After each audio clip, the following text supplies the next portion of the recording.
جزاک اللہ خیرہ۔ الحمد للہ وکفا وسلام علی عبادہ الذین اصطفیٰ اما بعد اعوذ باللہ من الشیطان الرجیم بسم اللہ الرحمن الرحیم ما اصابکم من مصیبت فبما کسبت ایدیکم ویعفو عن کثیر وقال النبی صلی اللہ تعالی علیہ وسلم اذا عظمت امتی الدنیا نزعت منها حیبت الاسلام وإذا تركت الأمر بالمعروف والنهي عن المنكر حرمت بركة الوحي وإذا تصابت أمتي تساقط من عين الله عز وجل۔ بزرگوں دوستو، آپ حضرات ماشاءاللہ بہت دیر سے دین کی مفید بات اور یہ حالات جس پر ہم سب گزر رہے ہیں، جس سے خبردار اور آگاہ ہیں اور اس سے چوکنا رہتے ہیں، اور کچھ ایسے بھی حالات ہیں جس سے ہم خدشہ اور خطرے محسوس کرتے ہیں۔ آپ کے سامنے حضرات علماء سے اس پر بہت اچھی گفتگو اور اللہ کے رسول صلی اللہ علیہ وسلم کے وقت سے لے کے حضرت انبیاء علیہ السلام اور علماء اساتذین امت جو نائبین انبیاء ہیں، ساروں کے حالات آپ کے سامنے آئے۔ اللہ کے رسول صلی اللہ علیہ وسلم نے خود فرمایا ابتلیت فی اللہ ما ابتلی احد مثلی، اوذیت فی اللہ ما اوذی احد مثلی۔ اور آپ صلی اللہ علیہ وسلم کی پوری زندگی اور تاریخ آپ نے سنی، جس سے معلوم ہوا یہ حالات ہی مسلمانوں کے لیے ترقی درجات کا سبب بنتے ہیں، اعمال میں مضبوطی پیدا کرنے کے مواقع ہوتے ہیں، اور وہ خدشہ اور خطرہ جس کو اللہ کے رسول صلی اللہ علیہ وسلم نے فرمایا بھی تھا بادئوا بالاعمال فتتقون فتن عظیم كقطع اللیل المظلم یصبح الرجل مؤمنا ویمسی کافرا ویمسی مومنا ویصبح کافرا۔ اس کے متعلق بھی آپ صلی اللہ علیہ وسلم نے آگاہی دی تھی۔ وہ وقت آ گیا ہے، یہ کوئی نئے حالات نہیں ہیں، ان حالات سے گھبرانے کی بات بھی نہیں ہے، ان پر غور کرنے کی ضرورت ہے۔ آخرت کے اعتبار سے جو حالات ہمارے لیے نفع بخش ہوں وہ حالات ہمارے لیے بہتر ہیں۔ دنیا کے اعتبار سے کچھ آزمائش صبر آزما حالات ضرور ہیں، لیکن یقیناً آخرت کے اعتبار سے یہ موقع اور ہمیں عمل پر گامزن رہنے کے لیے، آخرت میں مزید فکر کرنے کے لیے، اس کی تیاری کرنے کے لیے یہ مواقع ہمارے لیے سنہرے ہیں۔ اور قرآن کہتا بھی ہے ادھر توجہ کر لو، جو بھی پریشانیاں تمہیں آتی ہیں کسی کو دوست دینے کی، کسی کو سبب دینے کی ضرورت نہیں ہے، خود غور کر لو فبما کسبت ایدیکم، تمہاری بدعمالیوں کا نتیجہ ہے۔ اور اللہ فرماتے ہیں ویعفو عن کثیر، یہ تو یہ کہو کہ اس سے برے حالات نہیں آئے، اللہ نے بہت سے عفو درگزر سے کام لیا، تو یہ مومن کے لیے یہ حالات قابل قدر ہیں۔ اسی کی طرف اللہ کے رسول صلی اللہ علیہ وسلم نے فرمایا اذا عظمت امتی الدنیا، جب دنیا کی چیزوں کو، دنیاوی زندگی کو، مال اسباب کو دنیا بڑھائی دے گی، بڑھوتری دے گی، ترجیح دے گی، اور دنیا کو بہت کچھ سوچ سمجھ بیٹھے گی، آخرت کے مقابلے میں، اعمال کے مقابلے میں دنیا کو ترجیح دے گی، دنیا کے نفع اور ٹگوں میں لگ جائے گی، اعمال سے ہٹ جائے گی، تو فرمایا نزعت منها حیبت الاسلام، یہ تو سب کہی سنی باتیں، اسلام کی حیبت اس سے چھین لی جائے گی۔ اسلام کی حیبت عجیب چیز ہے، تاریخ میں واقعات ہیں۔ ایک میں صحیح معنوں میں مسلمان، سچا عاشق رسول اور اللہ کے حکموں کو پابند، آج بھی ایسا دور میں ان حالات میں بھی اگر تقوی پر اور صبر کے ساتھ زندگی گزارنے والا، اعمال کو پکڑنے والا، اللہ کے احکام کو ترجیح دینے والا سچا پکا مسلمان کہیں کھڑا ہو جاتا ہے تو دنیا کی تمام طاقتیں اس پر زیر ہوتی ہیں، زیربار ہو جاتی ہیں۔ یہ تو قطع بتانے کی بات ہے۔ ہم خود سوچیں اس شکوے سے کیا ہوگا، ہم اپنے اعمال کا جائزہ لیں، تجزیہ کریں، ان حالات پہ ہم نے کتنے احکاموں پر پابندی کی، نمازوں پہ ہمارا معاملہ کیا رہا۔ ابھی کچھ دنوں کے بعد ہے کہ نمازوں پہ پابندی آئی، اسٹیشنوں پہ نہیں پڑھ سکتے اور سفر میں نہیں پڑھ سکتے۔ ہم نے اپنے اندر سے کیا تہیا کیا، کیا انتظام کیا؟ ہم اپنے سفروں کی مصلحت کو جانتے ہیں، فلاں چیز فلاں ملے گی، وہاں قیام کریں گے، وہاں چیز پوری ترتیب لگاتے ہیں۔ ہمارا حال نمازوں کی ترتیب لگانے میں کیا ہے؟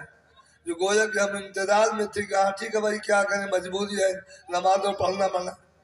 ہم اپنا بس تو دکھاتے ہیں، اپنی نیت تو دکھاتی ہے، ہم اپنا عزم تو دکھاتے ہیں کہ انہیں نماز یہاں پڑھنا ہے، پھر اس بعد وہاں موقع ملے گا۔ جس طرح سفروں کی ترتیب لگاتے ہیں، کیا نماز کی، اللہ کے احکام کو پورا کرنے کی ہم کوئی ترتیب لگاتے ہیں؟ تو بزرگوں دوستوں تو صاف طریقے سے بتا دیا گیا کہ جب دنیا کی چیزوں کو آدمی اپنا عزت دے گا اور بڑی چیز سمجھ لے گا، امور آخرت امور دنیا جب سامنے آئے، آدمی اپنے دنیا کے مصلحتوں کو، دنیا کے نفع کو اپنے آدمی ترجیح دے دے، امور آخرت کو خیر بات کر دے، نمبر 2 پہ رکھے، بس وہی سے آزمائش ہے۔ آج مولانا نے بھی اشارہ کیا کہ وہ سب جانتے ہیں دین اسلام پر قائم رہنے کے ساتھ ساتھ وہ ایسی طاقت ہے کہ اس کا کوئی بال بیگا نہیں کر سکتا۔ ابھی حال ہی میں خبر شائع ہوئی، دنیا کا بڑا دانشور، اب دنیا کی موجودہ پیشور لوگوں میں سے کسی نے کہا کہ کوئی فکر کی بات نہیں، ابھی جب جمعہ جیسی بھیڑ، سب کچھ جانتے ہیں، جمعہ کی نماز جیسی بھیڑ ان کی فجر کی نماز میں ہونے لگے گی تو ہم کانپ جائیں گے، ہم سمجھ جائیں گے کہ ہمارا بس نہیں چلے گا۔ تو اس کے چرچے چلائیں موبائلوں میں، تفسیریں کریں، لیکن جب قرآن ہم کو آگاہ کرتا ہے کہ اپنے اعمال کی طرف توجہ کر لیں تو انشاءاللہ ساری چیزیں لا یضرکم کیدہم شیئا، لا یضرکم کیدہم شیئا، کوئی چیز بال بیگا نہیں کر سکتی۔ ان تنصروا اللہ ینصرکم ویثبت اقدامکم، ہمیں جا بجا یہ الفاظ بتاتے ہیں تمہارے قدموں کو جما دے گی۔ لا یضرکم کیدہم شیئا، کوئی مکر، کوئی تدبیر کام نہیں کر سکتی۔ تو فرمایا جب دنیا کی تمام چیزوں کو، دنیاوی زندگی کو، اس کے امور کو جب بڑی چیز سمجھنے لگے گی دین کے مقابلے میں، اسلام کی ہیبت اٹھ جائے گی۔ وَإِذَا تَرَكَتِ الْأَمْرَ بِالْمَعْرُوفِ وَالنَّهْيَ عَنِ الْمُنكَرِ، یہ امت چھوڑ دے گی، اللہ کی برکت سے محروم ہو جائے گی۔ برکتیں ہمیں ملے کیسے؟ ہم اپنے گھریلو معاملات میں دیکھیں، کلکم راعٍ وکلکم مسئول عن رعیتہ، گھر کے ذمہ دار، ماں باپ، خاندان کے ذمہ دار دنیاوی معاملات میں کتنے چاک چوبند رہتے ہیں، ذرا بھی نقصان نہیں ہونے دیتے، اللہ کے حکام کو پورا کرانے میں کتنے ڈھیلے ہوتے ہیں، کس قدر مداہن ہو جاتے ہیں ماں باپ اپنے بچوں پر، گھر والوں پر، جو ان کا دس دلس جتنا چلتا ہے کتنی وہ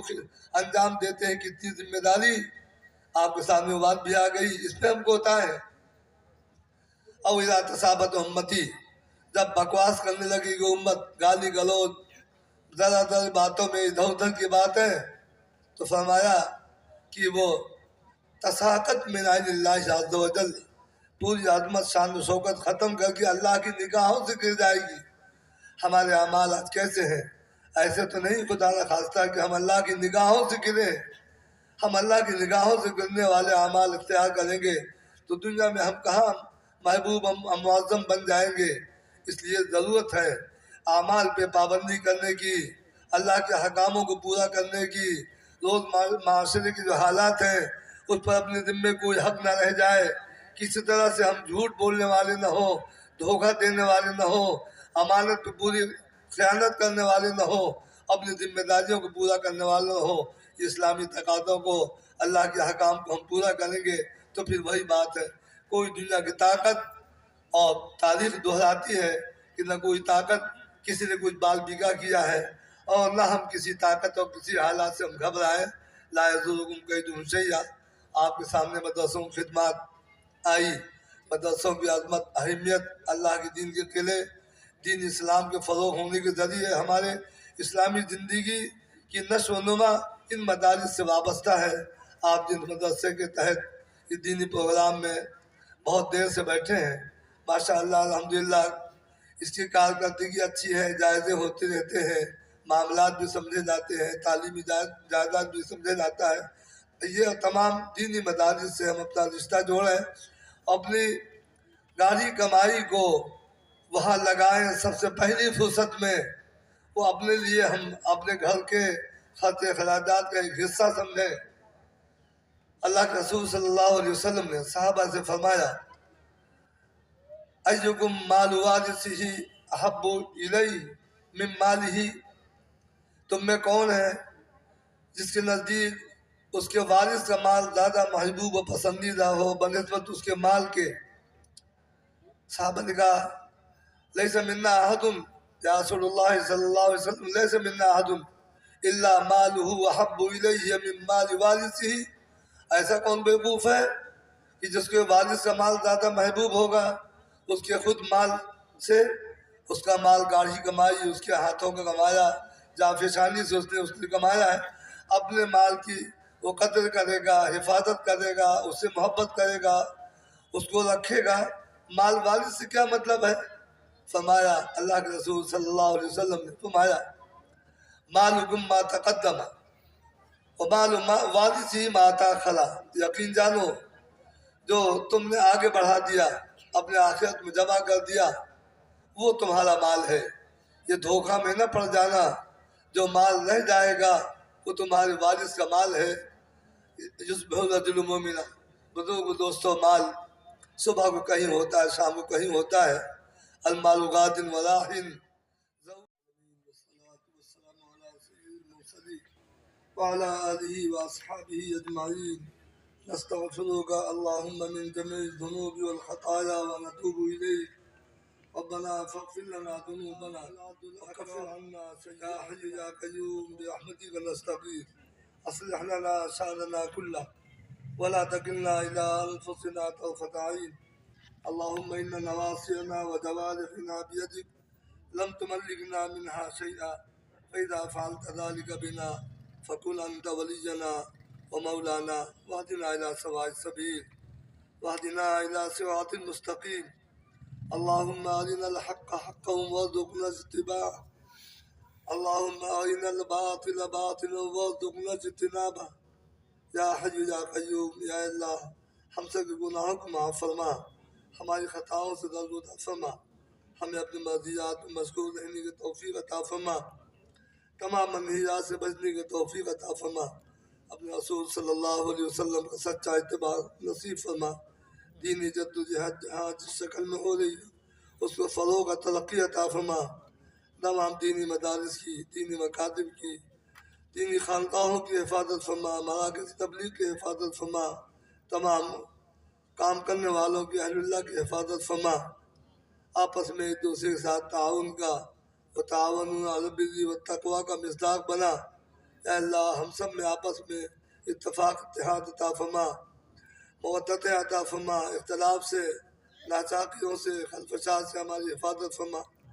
یا اللہ پورے عالم میں امن و سلامتی عطا فرما، بد امنی کو ختم فرما، یا اللہ جو حقوق تلف ہو رہے ہیں اللہ ان کو حقوق ادا کرنے کی توفیق عطا فرما، یا اللہ بد امنی کو ختم فرما، یا اللہ ہر قسم کی خلفشات سے، آفات بلیات سے، ناگہانی آفتوں سے اللہ حفاظت فرما، یا اللہ ہم سب کو ان تمام باتوں میں عمل کرنے کی توفیق عطا فرما، یا اللہ اس مدرسے کی خدمت کرنے والے اور تمام مدارس کے اللہ ذمہ دار اور خدمت کرنے والے بمبئی کے علماء حضرات، مولانا ریاض صاحب جو بھی دنیا سے تشریف لے گئے، اللہ ان سب کی مغفرت فرما، اے اللہ ان کو اپنے شاہنشان اجر جزیل عطا فرما، ان مدارس میں اور تمام دینی تنظیمات میں ان کے عمل میں اللہ ان سب کو شریک فرما، یا اللہ ہم سب کے تمام اولاد کو دینی سچی سمجھ عطا فرما، اطاعت کے جذبہ عطا فرما، بے راہ روی سے ان کی حفاظت فرما، اے اللہ برے ماحول سے ان کی حفاظت فرما، دینی استقامت عطا فرما، ناموافق حالات سے ان سب کی حفاظت فرما، دین پر ثبات قدمی عطا فرما۔ اے اللہ صحیح معنوں میں ہمارے اولاد کو ہمارے لیے صدقہ جاریہ بنا، دین کا محافظ بنا، اس کی توفیق عطا فرما، ہم سب کو موقع عطا فرما، ان مدارس کو آباد فرما، حاضر مجلس کے تمام جائز مقاصدوں کو پورا فرما۔ اللہم انا نسألک مثل ما سألک منہ نبیک محمد صلی اللہ علیہ وسلم ونعوذ بک من شر ما استعاذک منہ نبیک محمد صلی اللہ علیہ وسلم وانت المستعان وعلیک البلاغ ولا حول ولا قوة الا باللہ۔ پوری طرح دین سے وابستگی عطا فرما، دین و ایمان کی دولت لے کے رخصتی عطا فرما، مرنے کے بعد جنت الفردوس عطا فرما۔ اپنے حبیب مصطفیٰ صلی اللہ علیہ وسلم کے دست مبارک سے جام کوثر عطا فرما، شفاعت نصیب فرما، شفاعت مستحق بنا۔ ربنا تقبل منا انك انت السميع العليم وتب علينا انك انت التواب الرحيم وصلى الله على النبي الكريم وآله وصحبه اجمعين برحمتك يا ارحم الراحمين لا اله الا الله۔ والصلاة والسلام على سيد المرسلين وعلى آله وأصحابه أجمعين، نستغفرك اللهم من جميع الذنوب والخطايا ونتوب إليك، ربنا فاغفر لنا ذنوبنا وكفر عنا سيئاتنا وتوفنا